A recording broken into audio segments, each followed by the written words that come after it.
Irrigation से आप पटवन कर सकते हैं, बट ये अगर हम लार्ज स्केल में देखेंगे कि सभी किसानों के सभी खेत में ये चीज हो पाए तो ये प्रैक्टिकली संभव नहीं है।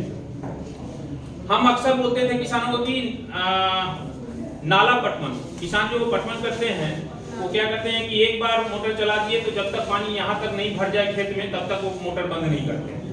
सो नाला पटवन हम कहते हैं कि बंद कीजिए, क्योंकि जब हम ग्लास में पानी पीते हैं तो पौधा को भी थोड़ा थोड़ा ही पानी चाहिए होता है। ये नहीं कि एक बार ही हम इतना पानी दे दिए और हम निश्चिंत हो गए। सो पौधा का ग्रोथ कहीं ना कहीं वहां उससे हैम्पर होता है। अब उसका समाधान है कि टपक सिंचाई पद्धति रहेगी, तभी जाके वो पौधा का ग्रोथ सही हो सकता है, उसको बूंद बूंद पानी मिलेगा। गवर्नमेंट ने इसको लेके बहुत सारा स्कीम भी चलाया।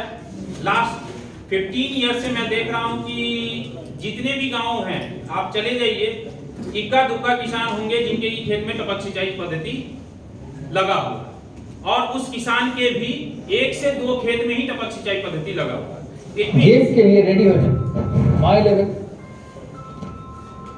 इट मीन इसका मतलब ये हुआ कि अगर गवर्नमेंट ने जो स्कीम चलाई है उसका असर पिछले 15 साल में बहुत व्यापक नहीं हो पाया है, तो आने वाली 15-20 साल में बहुत व्यापक नहीं दिखने वाला है। तो इसका सॉल्यूशन क्या है? प्रेस्टीज के पास इसका एक बेहतरीन सॉल्यूशन है और वो है एक्वाजेल।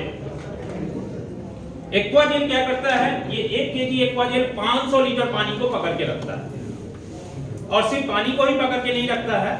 इसको हम थोड़ा डिटेल में बताएंगे कि नाला पटवन करने से नुकसान क्या होता है।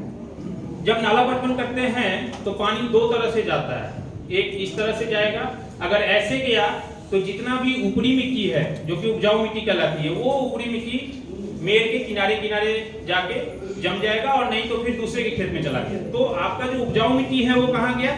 या तो दूसरे के खेत में चला गया, नहीं तो मेड़ के किनारे किनारे गया। जब मेड़ के किनारे किनारे बैठ गया तो हमने जो फसल लगाया है वो तो सिर्फ मेड़ के किनारे नहीं लगाया, बीच में भी है, तो उसको तो जो उपजाऊ मिट्टी है वो नहीं मिला।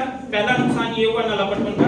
दूसरा नुकसान क्या है जो सबसे बड़ा होता है वो है लीचिंग। मींस पानी एक तो ऐसे गया है, दूसरा पानी कैसे जाएगा? डायरेक्ट नीचे की तरफ जाएगा।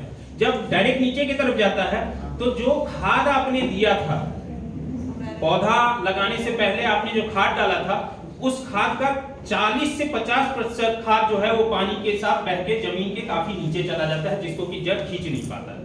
किसान सोचता है कि हमने तो 1 क्विंटल खाद दिया है, इस बार हमारा उपज काफी अच्छा होगा। एक्चुअल में जो पौधे को जो मिलता है वो सिर्फ और सिर्फ 60 केजी की खाद मिल पाता है। सो 40% खाद जो है वो बर्बाद जाता है। अब ये जो एक्वाजेल है ये पानी का बचत और खाद का बचत कैसे करेगा वो हम देखेंगे। अभी यहाँ से हमने अभी बाहर से मिट्टी लाया है और ये मिट्टी में कैसे करके काम करता है वो हम थोड़ा सा देखेंगे।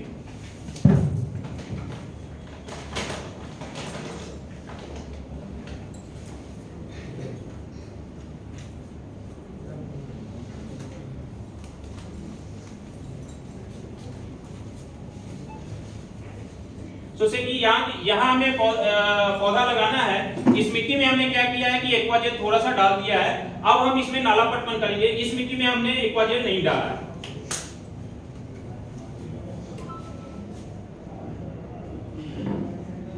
नाला पटवन में मुख्यतः ऐसे ही होता है, लगातार एकदम काफी पानी दे दिया गया है।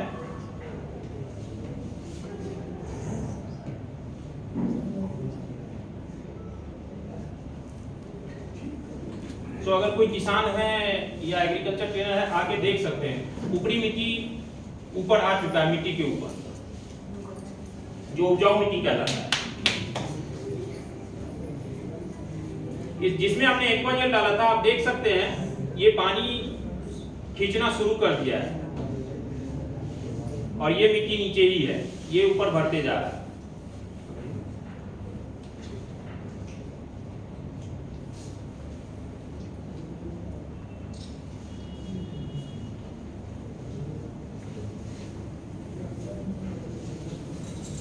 सोख लिया पूरा पानी।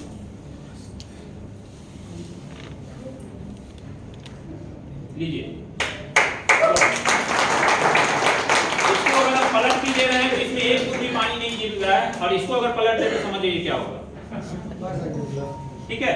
सो ये पूरा का पूरा अपना काम कर गया। अब किसान क्या करेंगे, इसी ये ग्लास मान के चलिए कि ये एक थाला है जिसमें कि पौधा लगाना था। पौधा लगाने से पहले किसान ने यहाँ क्या किया है, खाद डाला है, खाद के साथ ही एक्वाजेल उसने मिला के डाल दिया। अब ये एक्वाजेल क्या करेगा, खाद को भी पकड़ेगा, उसके ऊपरी मिट्टी को भी पकड़ के रखा हुआ है और पानी को भी पकड़ के रखा है, तीनों को पकड़ के रखा है। उसका लॉस किसान का नहीं होगा, खाद जो 40% लॉस हो रहा था वो बच गया। दूसरा क्या है कि ये पानी को पकड़ के रखा है। अब जड़ को जब पानी चाहिए होगा यहाँ से पानी लेगा, जब खाद चाहिए होगा यहाँ से खाद लेगा। तो हो तो क्या, टपक सिंचाई पद्धति में यही तो, टपक सिंचाई पद्धति का यही तो सिद्धांत है कि पौधे को जब जितना खाद पानी चाहिए उतना खाद पानी वो ले ले, और ये एक्वाजेल हेल्पर का काम कर रहा है इसमें। अब पौधे को जब जितना खाद पानी चाहिए उतना ही खाद पानी वो लेगा, ना कि एक ही बार में इतना पानी और खाद उसको मिल गया। पौधे का ग्रोथ जो होगा वो एक जैसा होगा और काफी बेहतरीन ग्रोथ होगा। दूसरा एक और जो फायदा है कि इसमें पटवन बचता है।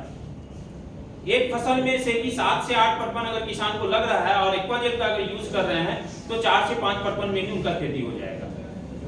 अब अक्सर किसान बोलेंगे कि अच्छा ये तो एक्वाजेल है, हम गर्मा में यूज करेंगे, उस समय पानी की कमी रहती है। नहीं, ये अतिवृष्टि और अनावृष्टि दोनों में ही काम करता है। अभी बारिश के टाइम में जो सब्जी खेती जो भी किसान लगा रहे होंगे, अचानक काफी तेज बारिश आ जा रही है, उसके बाद पानी जम जा रहा है जिसके कारण की फफूंद जनित बीमारी काफी लगता है। अब ये अगर पानी को अपने पास सोख के रख लिया है तो जल जमाव नहीं होगा, फफूंद जनित बीमारी का चांसेस कम हो जाएगा। दूसरी बात कि जिस समय पॉकेट में पैसा रहता है उस समय हम बचत करते हैं, कि जिस समय पॉकेट खाली हो जाता है उस समय बचत करने जाते हैं। तो बरसात सीजन और रबी सीजन में हमारे कुआं तालाब में पानी है, हमको बचत अभी करना है। और अगर अभी हमारे किसान एक्वाजेल यूज करेंगे तो रबी सीजन में 7-8 पटवन जो उनको आलू में अगर लग रहा है तो वो 4-5 पटवन में ही काम हो गया, तो उनका 3 पटवन बच गया। अब इस 3 पटवन को यूज करके वो गरमा में अगर 10 डिसमिल में पहले खेती करते थे, अभी 15 डिसमिल 20 डिसमिल में इस साल खेती कर सकते हैं, क्योंकि उस समय उनका पास पानी भी बच गया और साथ ही साथ गरमा में भी उनके साथ ये प्रोडक्ट रहेगा। गरमा में झारखंड का जो खेती है वो घट के सिर्फ 10% हो जाता है। इस एक्वाजेल की मदद से हम उसको बढ़ा के 25 से 30% आराम से कर सकते हैं। और हर एक किसान के घर में 10,000 मिनिमम इनकम सिर्फ खेती से जो फसल होगा, सब्जी होगा, उससे 10,000 इनकम मिनिमम उनका घर में हम करवा सकते हैं। बाकी प्रोडक्ट खरीदने से जो उनको कंपनी की तरफ से मिलेगा वो तो अलग से। ये एक बेहतरीन प्रोडक्ट और यूनिक प्रोडक्ट है और ये ऑर्गेनिक है, जैसा कि अभी मित्रेश सर भी बता रहे थे, ये ऑर्गेनिक प्रोडक्ट है और ये एक फसल में एक बार यूज कीजिए, उसके बाद फिर ये मिट्टी में अपने आप मिलके खत्म हो जाएगा, फिर दूसरा फसल लगाएंगे फिर यूज कीजिए। अब हम बात करते हैं ये पानी और खाद का हमने बचत कर लिया।